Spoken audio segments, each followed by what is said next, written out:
I'm staring at this nasty black mold creeping up my living room wall like it's auditioning for a horror flick, and my neighbor Carl, the HOA treasurer, has the nerve to say it's my leak, while the HOA slams me with a bill and won't cover a dime to fix it.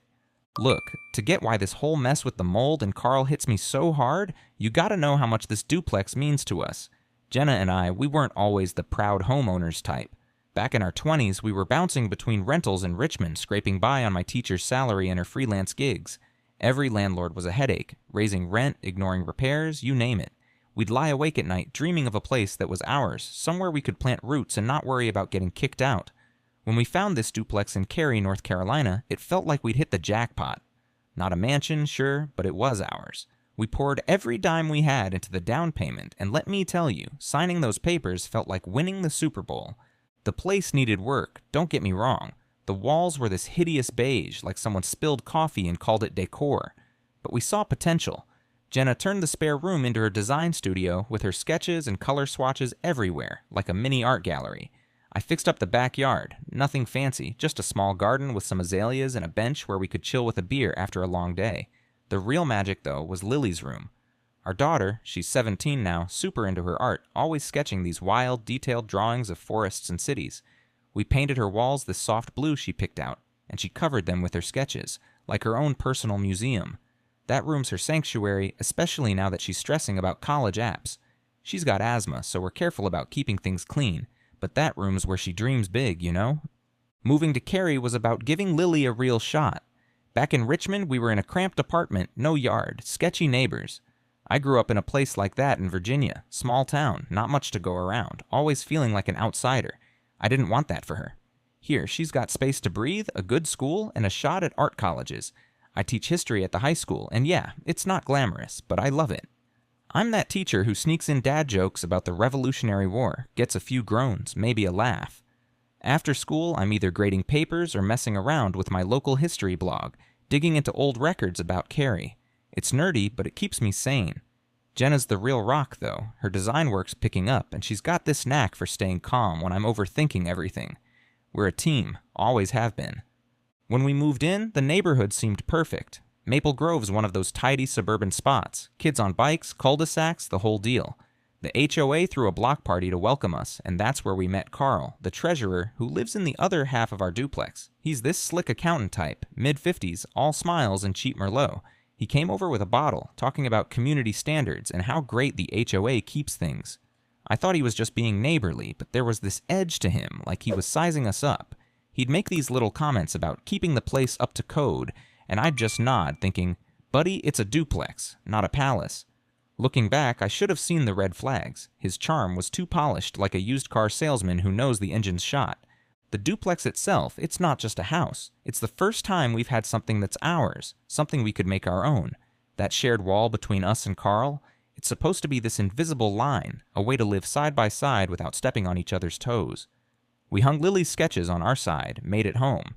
Jenna and I would sit in the living room, her sketching logos, me ranting about some 1800s land dispute I found for my blog, and we'd laugh about how we finally made it. Lily would be in her room, blasting indie music, working on her portfolio. That's what I'm fighting for. Not just drywall and paint, but the life we built here. So when that damp spot showed up on the wall, it wasn't just a maintenance issue. It felt like someone was trying to take a sledgehammer to everything we'd worked for.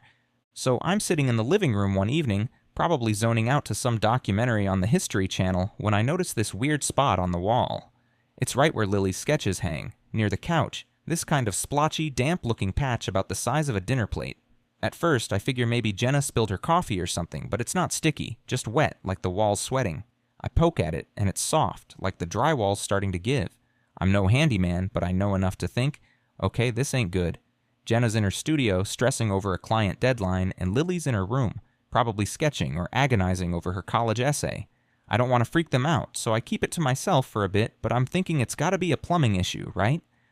We're in a duplex, so I'm wondering if it's coming from our side or Carl's, the HOA treasurer who lives next door. I grab a flashlight and check our bathroom, which shares that wall with Carl's unit. Everything's dry as a bone, pipes look fine, no leaks. I'm scratching my head, so I decide to be a good neighbor and talk to Carl. I knock on his door, and he answers with that slick grin of his, like he's about to sell me a timeshare. I mention the damp spot, all casual, like, hey man, you got any water issues on your side? I'm seeing something weird on our wall. He gets this look, like I just accused him of stealing my mail, and says, "Nope, everything's tip-top here. You should check your own pipes, buddy." Buddy, like we're pals. I'm annoyed but let it slide, figuring I'll call a plumber to be sure. A few days later, I'm checking the mail, and there's this official-looking letter from the HOA, all stamped with their fancy Maple Grove logo. I open it, and it's like a punch to the gut. It's from Carl, in his treasurer role, claiming the damp spot is my fault, some nonsense about owner-maintained utilities and how I'm responsible for any damage. It cites this obscure HOA rule, buried in the fine print of a 50-page handbook I barely skimmed when we moved in. I'm reading this thing, and my blood's boiling. I mean, I checked our pipes. There's no leak on our side. I show it to Jenna, and she's like, "What the hell? Is he serious?" I try to laugh it off, saying, "It is stultua. Guess Carl thinks I'm running a secret aquarium in here." But deep down, I'm pissed. This isn't just a maintenance dispute. It feels personal, like he's pointing the finger to dodge something. I run into Tina, our neighbor across the street, while she's walking her dog. She's a nurse, super no-nonsense, and when I tell her about the letter, she frowns and says, "Mold's bad news, Ryan, especially with Lily's asthma. You need to get that checked, like yesterday." That hits me hard. Lily's been fine lately, but asthma's no joke, and the idea of mold creeping into her room makes my stomach churn. I call a plumber friend, who agrees to swing by, but I'm already getting this sinking feeling. Carl's letter had this smug tone, like he knows something I don't, and the way he brushed me off at his door. It's not sitting right. I'm starting to think this isn't just a leaky pipe. It's the start of something way uglier. So things went from annoying to straight up infuriating pretty fast. After that first letter from Carl blaming me for the damp spot, I got a plumber out to check our side of the duplex. Guy's a buddy from my old soccer team, knows his stuff, and he takes one look at the pipes and says, "Ryan, your system's clean as a whistle. That water's coming from Carl's side, no question." I'm relieved but also pissed because I knew it. I send the plumber's report to the HOA, thinking, okay, this'll clear things up. Big mistake. A week later, I get another letter, this time with a $500 fine for failure to maintain plumbing and a warning that I'm jeopardizing community standards. I'm reading this thing, jaw on the floor, like, are you kidding me? I just proved it's not my leak. Jenna's looking over my shoulder, shaking her head, muttering, "This guy's got some nerve." I try to play it cool, joking, "What's next? They gonna find me for breathing too loud?" But inside, I'm fuming. I figure I'll talk to Carl, neighbor to neighbor, clear the air. I knock on his door again, and he's all smiles, like he's auditioning for a toothpaste commercial. I show him the plumber's report, keep it polite, but he cuts me off, saying, "Well, your guy's probably wrong. Our inspector's coming out, and we'll see." His tone's so smug, like he's already won. Sure enough, a few days later, this inspector shows up, somebody of Carl's, wearing a polo with a stain on it, barely looks at the wall, and writes up a report saying the leak's definitely from my unit. The report's a joke, full of typos and made-up terms like hydrostatic overflow, but the HOA board eats it up. I'm like, this is a setup. Jenna's starting to worry, saying, "Ryan, this is getting out of hand. What if it's mold? Lily's asthma can't handle that." That's when it hits me. The damp spot's not just a nuisance, it's a threat. Things get worse. The damp spot's growing, creeping up the wall like some kind of alien fungus, and now there's this musty smell in the living room. Lily's been sneezing more, coughing at night, and she's moved her art stuff to the kitchen table because her room's starting to feel off. I'm losing sleep picturing her inhaler not being enough if this gets bad. I go to an HOA meeting to plead my case, armed with the plumber's report and photos of the wall. Carl's running the show, all charm and authority, and he shuts me down, saying, "We've reviewed the evidence and the board's unanimous. You're responsible." Unanimous. I look around and most of the neighbors won't meet my eyes. Greg, this retired contractor on the board, looks uncomfortable, but he doesn't say a word. I'm standing there feeling like I'm in some kangaroo court, and Carl's smirking like he's untouchable. Then the real gut punch comes. Another letter arrives, this time saying the HOA is denying my insurance claim because the leak's my fault. They're demanding I pay for all repairs, plus the fines, or they'll slap a lien on our duplex. A lien. I'm a history teacher, not a millionaire. We can't afford this. Jenna's freaking out, saying we should just pay and move on, but I'm like, pay for what? Carl's mess? I'm trying to stay calm for her and Lily, but it's eating me up. Neighbors start giving us the cold shoulder, like we're the ones causing trouble. I overhear one of them, Mrs. Larson, whispering to another about that Kessler guy neglecting his property. I'm like, neglecting? I'm the one trying to fix this. Tina, our nurse friend across the street, pulls me aside one day and says, "Ryan, I've seen this before. Carl's got the board wrapped around his finger. You gotta fight smart." She's right, but I'm starting to feel like I'm up against a brick wall. The final straw comes when we get the mold tested. I pay out of pocket for a pro to come in, and he confirms it's black mold. Toxic, bad news, especially for Lily. Her asthma's acting up, and she's using her inhaler more, looking stressed as she tries to focus on her college apps. The mold's spreading, forcing us to seal off half the living room. I'm staring at this plastic sheeting we taped up, feeling like my home's turning into a hazmat zone and the HOA's still pointing fingers at me. Carl's out there, acting like Mr. Perfect Neighbor, while I'm getting letters threatening to take our house. I'm trying to hold it together, telling Jenna, we'll figure this out, but deep down, I'm starting to wonder if we're screwed. It's like Carl and the HOA have all the power, and I'm just some guy yelling into the void. Man, I tried so hard to play this thing by the book, you know? I'm not some hothead looking to start a war with the HOA, but with that black mold creeping through our duplex and Carl acting like I'm the bad guy, I had to do something. The living room's a disaster, plastic sheeting everywhere, Lily's coughing more, and Jenna's giving me these looks like fix this before we lose everything. I'm a history teacher, not a lawyer, but I figure I can reason my way out of this mess, right? So I start pulling out all the stops, trying every trick I can think of to get Carl and the HOA to back off. Spoiler alert, it was like banging my head against a brick wall. First, I double down on the plumber's report. My buddy comes back, does a full inspection, and writes up this airtight document saying the leak's definitely from Carl's side. Something about a busted pipe in his bathroom that's been ignored for who knows how long. I'm thinking, this is it, this'll shut them up. I send it to the HOA board, certified mail, all official-like, expecting them to at least look at it. A few days later, I get a response, and it's like they didn't even read it. Carl writes back, all high and mighty, saying my plumber's not a licensed inspector and their guy's report stands. I'm like, your guy's a hack who probably owes you a favor. But they don't budge. Jenna's getting nervous, saying, Ryan, we can't keep paying for reports that go nowhere. I'm trying to stay calm for her, but I'm starting to feel like I'm shouting into a void. Next, I try the city. I figure the building department's gotta have some pull, right? I file a complaint, attach the plumber's report, photos of the mold, the whole deal. I'm thinking they'll send someone out, see the truth, and make Carl fix his damn pipes. I get a call from some board clerk who says they're reviewing it, but nothing happens. Weeks go by. No inspector, no follow-up. Later, I hear through the grapevine that Carl's golf buddies with someone in the department. Of course he is. I'm sitting there staring at my phone thinking, is this guy untouchable? It's like he's got the whole town in his pocket. I decide to try the neighbors, thinking maybe I can get some backup. I start chatting up folks at the mailbox, the park, wherever I can. Most of them are nice enough, but the second I mention the HOA, they clam up. Like Mrs. Larson, who used to bring us cookies, suddenly can't make eye contact. I finally get Tina, our nurse friend across the street, to hear me out. She's awesome, all fire and no BS, and she's like, Ryan, Carl's been pulling this crap for years. People are scared to cross him. She promises to talk to a few neighbors, but even she's cautious, saying, I got my own battles with the HOA. I managed to get a couple others to nod along, but nobody's willing to stick their neck out. I'm starting to feel like the odd man out, like I'm the crazy one for wanting a safe home. In a last-ditch effort, I file a complaint with the state's Department of Insurance.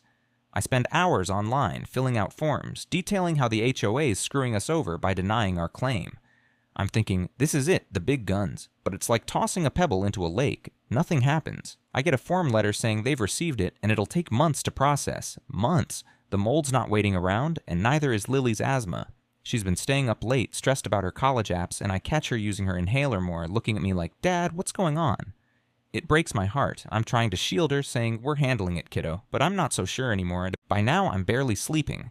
I'm grading papers with one eye, Googling HOA laws with the other, and snapping at Jenna over dumb stuff like whose turn it is to do dishes. She's pissed, saying, Ryan, we can't afford to keep fighting this. Maybe we just pay the fines and move. Move? With what money? The lien threat's hanging over us like a guillotine, and Carl's out there, acting like Mr. Perfect, chatting up neighbors like nothing's wrong. I go to church one Sunday, not even sure why, and I'm just sitting there, staring at the stained glass, thinking, am I crazy? Is this my fault? It's like the whole world's decided I'm the problem, and Carl's got everyone fooled. I'm this close to giving up, just waving the white flag, because every move I make just digs us deeper. It feels like Carl's won, and I'm out of cards to play. I was at my breaking point, man, ready to throw in the towel. The mold's taking over our living room, Lily's coughing like she's auditioning for a hospital drama, and Carl's got the whole neighborhood thinking I'm some deadbeat who let his house rot. I'm sitting there staring at another HOA letter threatening a lien, feeling like I'm drowning in quicksand. Jenna's barely talking to me, worried sick about our savings and Lily's asthma, and I'm starting to think she's right. Maybe we should just pay up and call it quits. Then, out of nowhere, the universe tosses me a lifeline, and it comes from the two people I least expected, my daughter and our nurse neighbor, Tina. Lily, my 17-year-old art nerd, she's been holed up in her room, stressing over college apps and trying to ignore the musty smell creeping in. She's working on this school project about local governance. Total history teacher's kid, right? Anyway, she's poking around online, digging through public records for some reason, and she finds these old HOA meeting minutes buried on the county website. She comes to me, all excited but nervous, holding her laptop like it's a treasure map. "Dad, look at this," she says, showing me a document from a year ago where Carl flat out dismissed a maintenance request for his bathroom. It's written in this jargony way, but it's clear as day. Someone reported a potential leak in his unit, and he shut it down, saying it was not a priority. I'm reading this, my heart's pounding, like, holy crap, kid, you just found proof he knew about the leak. Lily's eyes are wide, like she stumbled onto a conspiracy, and I'm so proud I could burst, but I'm also freaking out because this changes everything. Then, as if that's not enough, Tina swings by with a bombshell of her own. She's a nurse, works crazy hours, and sometimes grabs a drink at this dive bar downtown to unwind. She's there one night, minding her own business, when she overhears Carl at the bar, yucking it up with some buddy. He's bragging loud as hell about how he's sticking it to the teacher next door by dodging repair costs. Tina's like, Ryan, he was laughing about making you pay for his mess, saying he's got the HOA board in his pocket. I'm sitting there, jaw on the floor, like, this guy's actually admitting it? Tina's pissed, says she wanted to dump her beer on him, but she held back and took notes instead. She's got this fire in her eyes like, you need to nail this jerk. I'm reeling, but I'm not done yet. All those late nights messing with my history blog taught me how to dig for dirt, so I start poking through the HOA's financial records online. Public stuff, but you gotta know where to look. And there it is, like a neon sign. Payments to Carl's cousin, some guy listed as a consulting contractor for thousands of dollars around the time the leak started. No invoices, no details, just shady transfers that scream cover-up. I call my lawyer, this guy I can barely afford, and he's like, Ryan, this could be embezzlement. If Carl's hiding a leak and siphoning HOA funds, that's a big deal. I'm sitting there, heart racing, thinking, this is it. This is the crack in his armor. It's not a magic fix, we still gotta prove it, but for the first time in months, I feel like I've got a shot. Lily's beaming, Tina's ready to back me up, and I'm thinking, Carl, you messed with the wrong history nerd. Okay, so I'm sitting there with this bombshell, Lily's HOA minutes, Tina's bar story, and those shady financial records, and for the first time in forever, I'm thinking, we might actually have a shot at beating Carl. It's like finding a chink in the Death Star, you know? But it's not like I can just wave these papers in his face and call it a day. This guy's slippery, and the HOA's his personal fan club. I need a plan, something airtight, because if I screw this up, we're done. Lean, mold, the whole nightmare. So I start pulling it together, piece by piece, like I'm prepping for the world's most high-stakes history lecture. It's not easy, and it takes weeks, but I'm all in. First, I loop in my lawyer, Mike, who's this scrappy guy I found through a colleague. He's not cheap, and Jenna's giving me side-eye about the cost. But when I show him the evidence, his eyes light up like he's just found buried treasure. He's like, Ryan, this is gold. Carl's been funneling HOA money to his cousin to cover up the leak? That's fraud, maybe embezzlement. He says we can build a case for breach of fiduciary duty. Fancy talk for Carl screwing over the neighborhood for his own gain. But it's not a slam dunk. We need more than just the minutes and Tina's word. Mike tells me to dig deeper into the financials, get hard proof of those payments, and see if we can find anything else Carl's been hiding. I'm like, great, more homework. But I'm pumped. My blog research skills are finally paying off. I spend nights hunched over my laptop, coffee going cold, combing through every HOA record I can find online. It's tedious, like grading a stack of essays, but I hit pay dirt. More payments to Carl's cousin, listed as maintenance consulting, but there's no record of any actual work. I even find a budget report where Carl slashed funding for routine plumbing checks right around when the leak started. It's like he was setting me up from the start. I'm grinning like an idiot, thinking, gotcha, you smug jerk. But I know it's not enough yet. Carl's got the board eating out of his hand, and they'll just call it a clerical error or some BS. So I reach out to Tina, who's become my unofficial co-conspirator. She's all in, ready to go full nurse mode on Carl's nonsense. She agrees to write a sworn statement about what she heard at the bar, detailing how Carl bragged about sticking me with the bill. She's like, I'll sign anything to take that guy down, but you better make it stick. I also talked to Greg, the retired contractor on the HOA board. He's been quiet so far, but I know he's got a conscience. I meet him at a coffee shop, away from Carl's prying eyes, and show him the minutes Lily found. He shifts in his seat, looking guilty, and finally admits he knew about Carl's leak, but didn't push back because Carl's persuasive. He's like, "I should have said something, Ryan. I'll help you now." It's a huge win. Greg's got credibility, and his word could sway the board. The tricky part is putting it all together without tipping Carl off. He's got spies everywhere. Neighbors will rat me out just to stay on his good side.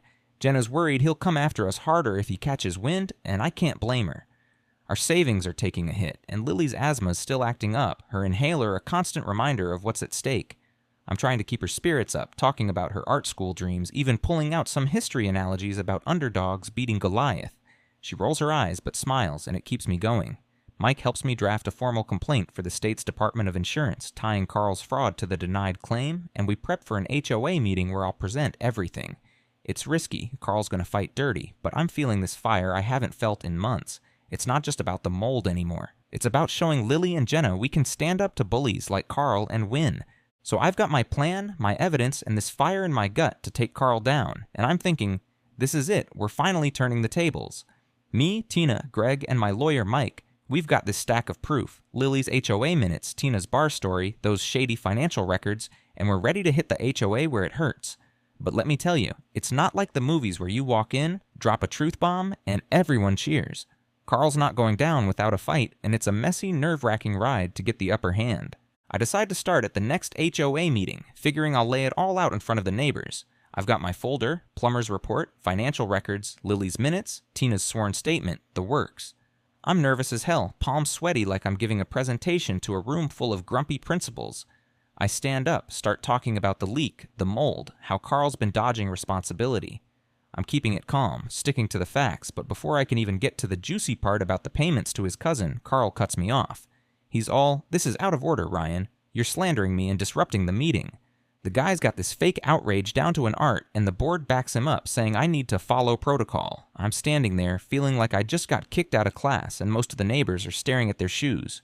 Greg, bless him, tries to chime in, saying maybe we should hear him out, but Carl shuts it down, banging his gavel like he's Judge Judy. I walk out fuming, telling Jenna, that was a disaster, he's got them brainwashed. Carl doesn't stop there. A couple days later, I get a letter from some lawyer, probably another buddy of his, threatening to sue me for defamation if I keep spreading lies. Jenna's freaking out, saying, "Ryan, what if this bankrupts us?" I'm trying to keep it together, joking, "What's he gonna sue us for? My collection of history textbooks." But it's scary. We're already stretched thin, and now Carl's playing hardball. Some neighbors start avoiding us even more, like I'm radioactive. I'm thinking, okay, plan A flopped, time to get creative. I pivot to the media. My blog's not exactly CNN, but I know a guy who runs a local news site, kind of a scrappy online paper that loves a good scandal. I send him everything, documents, photos of the mold, Tina's statement, even a picture of Lily's inhaler to drive home what's at stake. He's all over it, runs a story with a headline like, HOA treasurer accused of fraud in mold cover-up. It's not viral or anything, but it starts getting traction. Neighbors are whispering about it at the grocery store, and I catch Mrs. Larson reading it on her phone. Carl's pissed, starts telling everyone it's fake news, but I can tell he's sweating. I'm like, good, squirm, buddy. Then Greg steps up big time. At the next HOA meeting, I convince him to speak. He's nervous, keeps rubbing his hands like he's about to confess to a crime, but he lays it out. He knew about Carl's leak, saw the maintenance request get ignored, and feels guilty for staying quiet. The room goes dead silent. Tina's there, passing around copies of the financial records, and I'm watching neighbors' faces change, like they're finally waking up. Carl tries to spin it, saying it's all a misunderstanding, but he's losing his cool, stammering like a kid caught cheating on a test. I'm thinking, got you now? The final push is the state complaint. Mike, my lawyer, helps me file a formal grievance with the Department of Insurance tying Carl's fraud to the denied claim. We include everything, plus Greg's testimony. But then Carl pulls another dirty trick. He sends the HOA a backdated invoice, claiming he fixed his pipes ages ago. I'm like, are you serious? My plumber buddy takes one look and laughs, says it's fake as a $3 bill, full of technical errors. I send that debunking to the news guy, who updates his story, and now Carl's looking like a cornered rat. It's not smooth sailing. Some neighbors still side with him, and I'm burning through cash I don't have. But I'm feeling it, man. The tide's turning. Lily's sketching again, draws this cartoon of me as a knight fighting a mold monster, and it's like, okay, kid, I'm not giving up now. Carl's scrambling, but I'm finally calling the shots. Man, you should have seen it. The moment Carl's whole house of cards came crashing down. After all the crap he put us through, the mold, the fines, the lies, I finally got to watch him squirm in front of everyone. It wasn't just me winning, it was like the whole neighborhood took a deep breath and said, enough. But getting there, that was a wild ride, and for a minute I wasn't sure we'd pull it off. The news story from that local blog started picking up steam. People were sharing it on Nextdoor, and I'd catch neighbors glancing at me at the mailbox like they were seeing me for the first time. Carl was losing his grip, and he knew it. He tried doubling down, sending out this newsletter to the HOA calling the article baseless slander, and me a disgruntled homeowner. I'm like, disgruntled? Buddy, you turned my living room into a biohazard. But the state's Department of Insurance wasn't messing around. Our complaint, packed with Lily's minutes, Tina's statement, Greg's testimony, and those shady financial records, triggered a full audit of the HOA's books. I'm talking forensic level stuff, like they brought in accountants with calculators and bad attitudes. I'm sitting there trying not to get my hopes up, telling Jenna, this could be it, but don't jinx it. She's nervous, still worried about the legal bills, but she's starting to believe we might win. The big showdown came at a special HOA meeting called because of the audit. The community center's packed, neighbors I haven't seen in years, even old Mrs. Larson, who's been dodging me since this started. I'm sweating bullets, clutching my folder of evidence like it's the Holy Grail. Mike, my lawyer, prepped me to present our case, but I'm no public speaker. I'm used to lecturing teenagers about the Civil War, not taking down a corrupt treasurer. Carl's up there, all smug in his polo shirt, acting like he's got nothing to hide. Then the state auditor takes the mic. She's this no-nonsense woman who looks like she could make a tax form cry. She lays it out. Carl diverted thousands in HOA funds to his cousin for consulting that never happened, ignored maintenance requests to hide his leak, and falsified records to pin it on me. The room's dead silent, and I swear I hear Carl's jaw hit the floor. I get up next, heart pounding, and walk them through it. Lily's discovery, Tina's bar story, the plumber's report, all of it. Greg stands up looking like he's about to puke and confirms he saw Carl dismiss the leak request. Tina's passing out copies of the financials, staring daggers at Carl. Neighbors are murmuring, some nodding, others looking pissed. Mrs. Larson raises her hand and says, I trusted you, Carl, and it's like the dam breaks. People start shouting, demanding answers. Carl tries to spin it, stammering about clerical errors, but he's toast. The auditor drops the hammer. The state's recommending criminal charges for embezzlement, and the HOA's insurance has to cover our mold remediation because Carl's fraud voided their denial. The board votes on the spot. Carl's out, effective immediately. He storms off, red-faced, muttering about lawyers, and I'm just standing there trying not to grin like an idiot. The aftermath's like a weightlifting. The HOA is forced to pay for a full cleanup. Professionals come in, rip out the moldy drywall, fix Carl's pipes, the whole deal. The lien's gone, our bank account's safe, and Lily's back in her room, sketching like crazy. Neighbors start apologizing, stopping by with casseroles, saying they should have listened. Tina's elected the new treasurer, and she's already planning to rewrite the bylaws to prevent this kind of nonsense. I'm hugging Jenna in the living room, no plastic sheeting in sight, and Lily shows us this sketch she did of me as a knight slaying a dragon labeled HOA. I'm like, kid, you're gonna kill it at art school. It feels like we didn't just save our home. We took back our place in this neighborhood, and Carl's never gonna live this down. So here we are, sitting in the backyard, sipping iced tea like we're in some cheesy suburban commercial, and I'm just soaking it all in. The duplex is ours again. No mold, no liens, no Carl breathing down our necks. Man, what a ride that was. I look at that shared wall, now patched up and painted, Lily's sketches back where they belong, and it's hard to believe I was ready to give up. I'm telling you, fighting that HOA felt like taking on a dragon with a paper sword. But we slayed it, and I'm still kind of amazed we pulled it off. Looking back, it's wild how close we came to losing everything. That mold was like a slow-motion wrecking ball, creeping through our home, making Lily's asthma worse, stressing Jenna out to the point we were barely talking. I was so mad, so tired, feeling like Carl and his HOA cronies had me cornered. But then Lily, my brilliant kid, found those minutes, and Tina, bless her, brought that bar story, and it was like the clouds parted. I'm not gonna lie, there were nights I was praying in the dark, not even sure what I was asking for, just hoping for a way out. Getting to that meeting, watching Carl's smug face fall as the auditor laid out his fraud, that was worth every sleepless night. I keep joking with Jenna. Guess Carl forgot teachers always check their work. And she rolls her eyes, but she's smiling now, not worrying. The neighborhood's different now, too. Tina's running the HOA like a boss, making sure nobody pulls a Carl again. She's got this new rule where every maintenance request gets logged publicly, no more hiding leaks. Neighbors who wouldn't look at me before are stopping by, acting like we're old pals. Mrs. Larson brought over this god-awful tuna casserole as an apology, and I ate it just to be nice. We even had a potluck last weekend, everyone laughing, kids running around, and Tina joking about mold-free margaritas. It's like we're a community again, not just a bunch of people scared of Carl's clipboard. Lily's back to her old self, sketching like crazy, her room filled with new drawings for her art school portfolio. She's applying to RISD, and I'm so proud I could burst. She showed me this one sketch she did of our family in the backyard, with me holding a shield labeled Dad vs. HOA. I teared up, not gonna lie. She's growing up, and this whole mess showed her what standing up looks like. Jenna and I, we're tighter now, too. We had some rough fights, but going through this made us remember we're a team.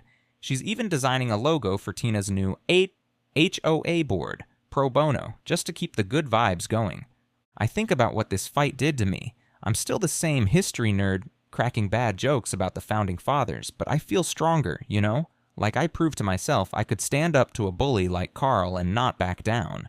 This duplex, it's more than a house now, it's where we fought for our life, for Lily's future. Sitting out here, watching her sketch while Jenna's laughing at some dumb meme on her phone, I'm just grateful. We didn't just fix a wall, we built something tougher, something that'll last.